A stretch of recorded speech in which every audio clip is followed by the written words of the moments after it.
Avant de commencer, je tiens à remercier toute l'équipe de la bibliothèque de Saint-Eustache pour son accueil, ainsi que les familles qui se sont déplacées pour l'occasion. Permettez-moi également de saluer quelques personnes qui sont avec nous ce matin.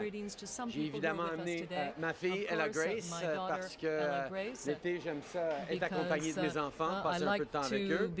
Nous avons aussi les maires Charon, Cordato et Matin, ainsi que mes amis, nos députés Linda Lapointe et Ramez Ayoub. Merci à vous tous d'être des nôtres. Lors de la campagne, nous avons mis de l'avant un plan ambitieux qui visait à mettre plus d'argent dans les poches des familles pour qu'elles puissent épargner, investir et faire croître l'économie. Nous avons bien entendu les parents listened qui to nous what ont the dit parents said to qu'ils avaient us. du mal à They joindre said les that deux they bouts. were having trouble Qu'ils avaient beau making travailler des ends heures meet. toujours plus They longues, said they were mais working qu'ils longer n'arrivaient pas à hours, but they économiser weren't pour leur able to retraite save money et pour for les their études de leurs retirement enfants. or for their Que le children's coût de la studies. vie That the augmentait cost rapidement, of tandis que les living salaires was increasing restaient quickly, sensiblement les mêmes. even though And let's face wages it, remained the same. raising kids is expensive, really expensive.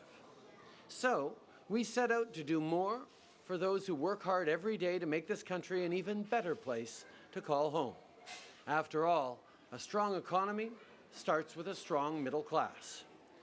C'est pourquoi, dès notre That arrivée is au why, pouvoir, as soon nous as avons we took introduit la office, we nouvelle introduced the allocation new canadienne pour Canada enfants. Child Benefit. Grâce à la nouvelle Thanks prestation to non this new imposable et bonifiée, non-taxable and 9 improved familles benefit, sur 10 9 families ont out plus of 10 d'argent pour have les more camps de jour, money les fournitures for scolaires et les school manteaux d'hiver. supplies and Plus winter d'argent jackets. pour assurer More une money bonne to qualité de vie ensure aux parents a good et quality of life for garantir un parents avenir and meilleur guarantee a aux better enfants. future for their Pour les children. familles qui habitent la circonscription For de those Rivière-des-Mille-Îles, families par in exemple, this on riding, parle for example, d'environ we're de plus talking de about $500 more than par mois. $500 per month. Aujourd'hui, les And familles today, sont non seulement en mesure families are d'épargner, not mais only aussi saving money, d'investir but they're et de able faire to croître invest l'économie and du help pays. grow the country's Et 2 ans economy. plus tard, 2 years nos later, efforts our portent fruit. efforts are bearing fruit. 2017, In le Canada 2017, a enregistré le taux de Canada croissance le plus recorded élevé des the pays du highest G7, level et c'est en of growth partie parce among que nous avons choisi G7 d'investir countries, and it's directement partly dans les because we familles decided avec to invest l'allocation directly in canadienne pour families enfants. with the C'est Canada donc Child dans ce Benefit. contexte So it's économique in that prometteur que economic nous avons context décidé that we d'indexer have les decided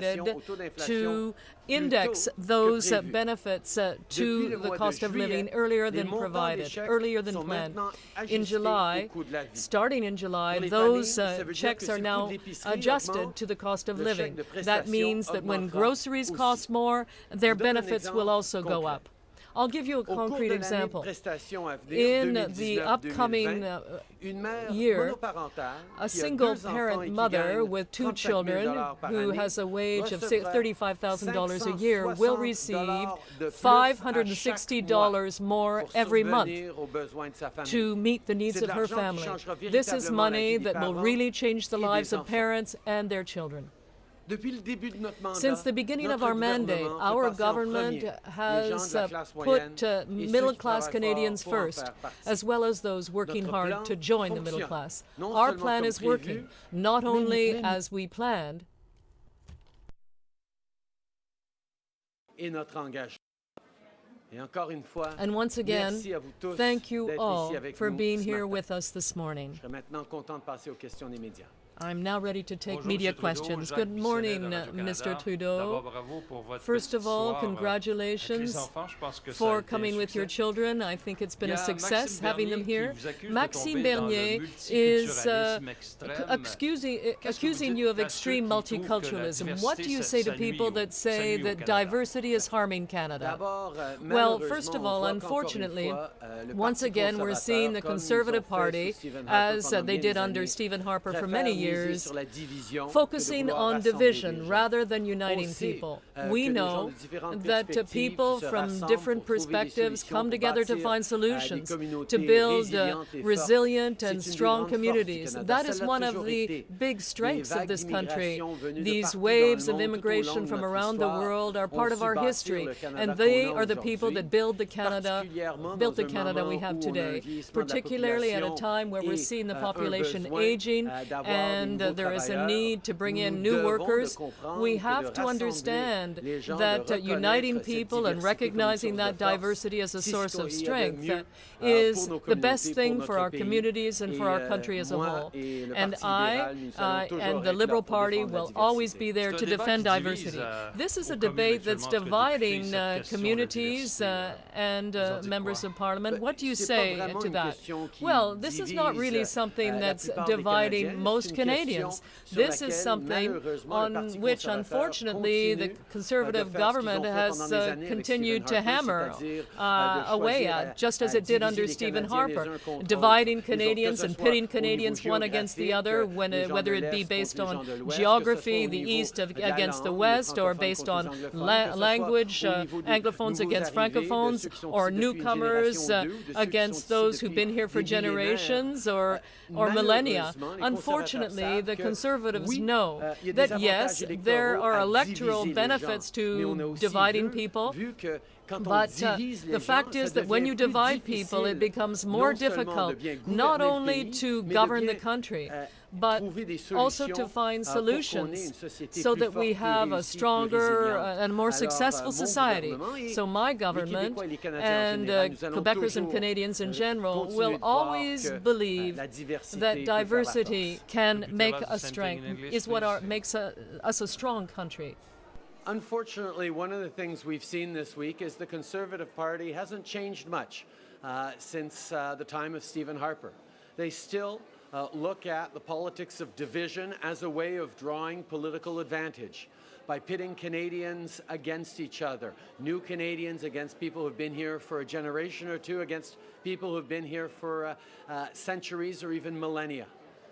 The politics of division, yes, can work in the short term to help getting elected, but it doesn't help you govern, and mostly it doesn't help you solve the challenges that we are facing together as a society. Our focus as a government is always on bringing people together and recognizing that different perspectives, different backgrounds is a source of strength, and this government, and quite frankly Canadians, will always stand firmly in understanding that different perspectives make the richness of this country. Bonjour, Monsieur Trudeau. André Ducharme de TVA. Bonjour à la Grace. Good morning, Mr. Trudeau. I have two questions for you. But first, following up on my colleague's question, if Maxime Bernier was in your party, would you exclude him from the caucus, as some MPs are suggesting? Well, the Liberal Party of Canada is the party that understands the extent to which diversity across Canada is really a source of strength. Maxime Bernier would be the first to say that he would never be a member of Parliament representing the Liberal Party. Now, do you plan to have any by-elections in this country? And do you think that you should call an election now, given what is happening with NAFTA? Is that part of your plan? Well, we still have a lot of work to do to help middle-class families to renegotiate NAFTA and continue to create a prosperous economy for all and advance toward reconciliation. And I can tell you without a doubt that there will be no federal election this fall. That has never been part of our plan, and it certainly is not part of our plan now. I'll repeat that in English if you don't mind. We have a lot of work that we've done. We have a lot of work that we're going to continue to do to strengthen the middle class, to build a renegotiated NAFTA that benefits Canadians and others, to continue to work on reconciliation, to continue to grow a stronger economy that works for everyone. It has never been in our plans, and it is not in our plans. There will be no federal election this fall. J'aimerais vous entendre aussi sur le cannabis. Now, on cannabis, yesterday there was Serge Simon who was saying he's concerned because when cannabis is legal, there will be social problems, violence in communities. He's saying he's not ready. He says he needs more time to prepare. Well, I think it's important to recognize the current state of affairs and the problem.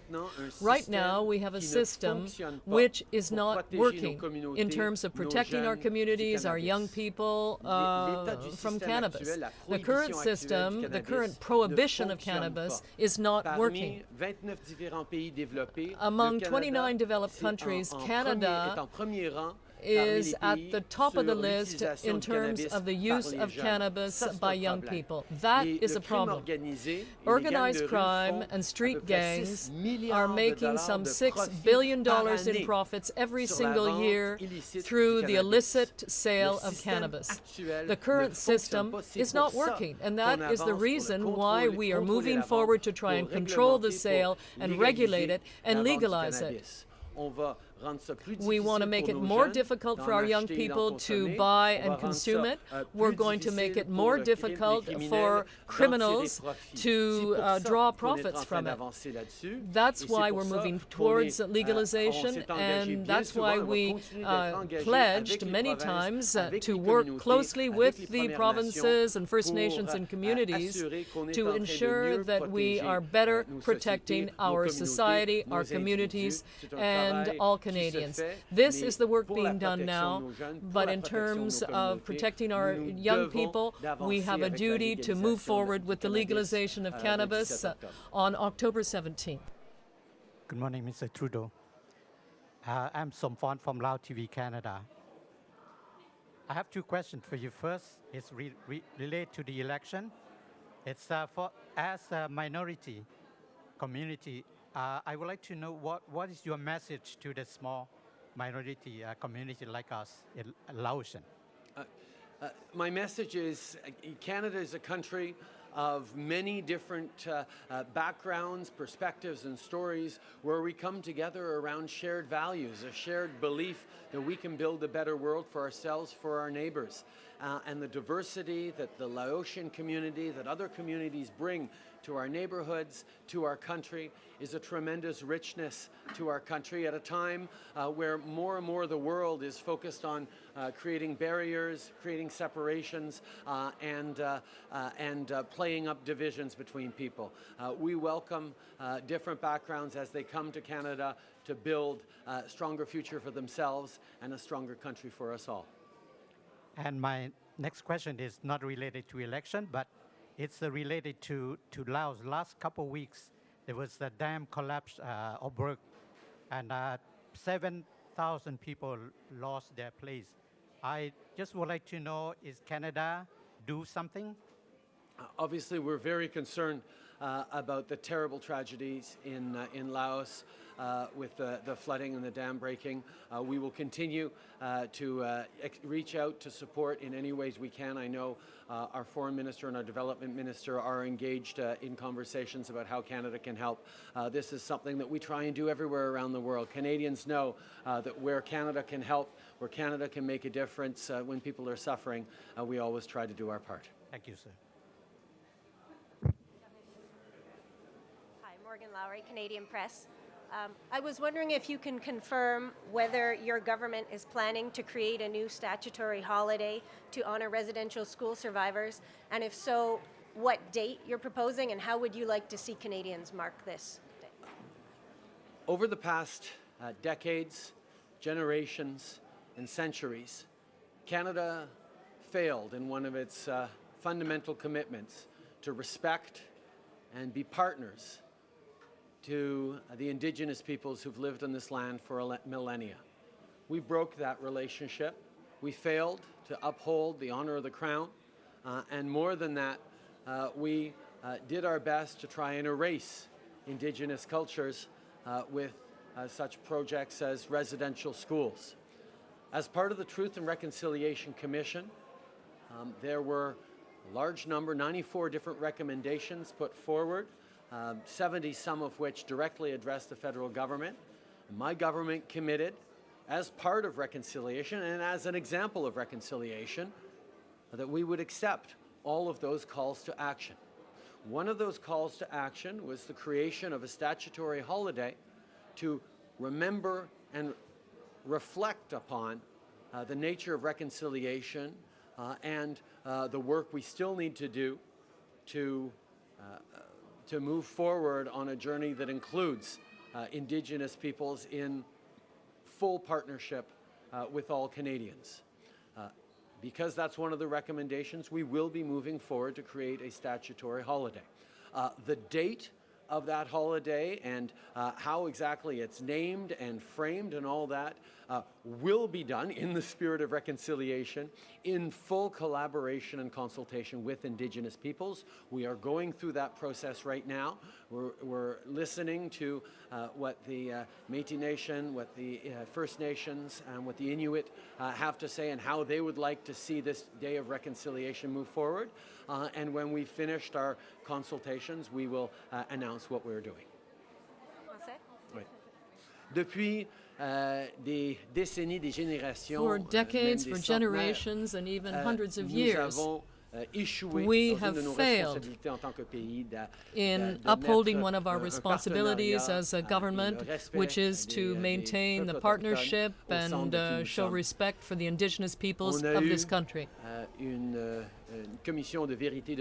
We heard from the Truth and Reconciliation Commission. It put forward 94 recommendations, 94 calls to action that we accept as a government. And one of those calls to action was to create a new day that would recognize reconciliation, that would be dedicated to reconciliation. So at the present time, we are consulting the First Nations, the Métis Nation, and the Inuit as to how we can deliver on that call to action in the appropriate manner.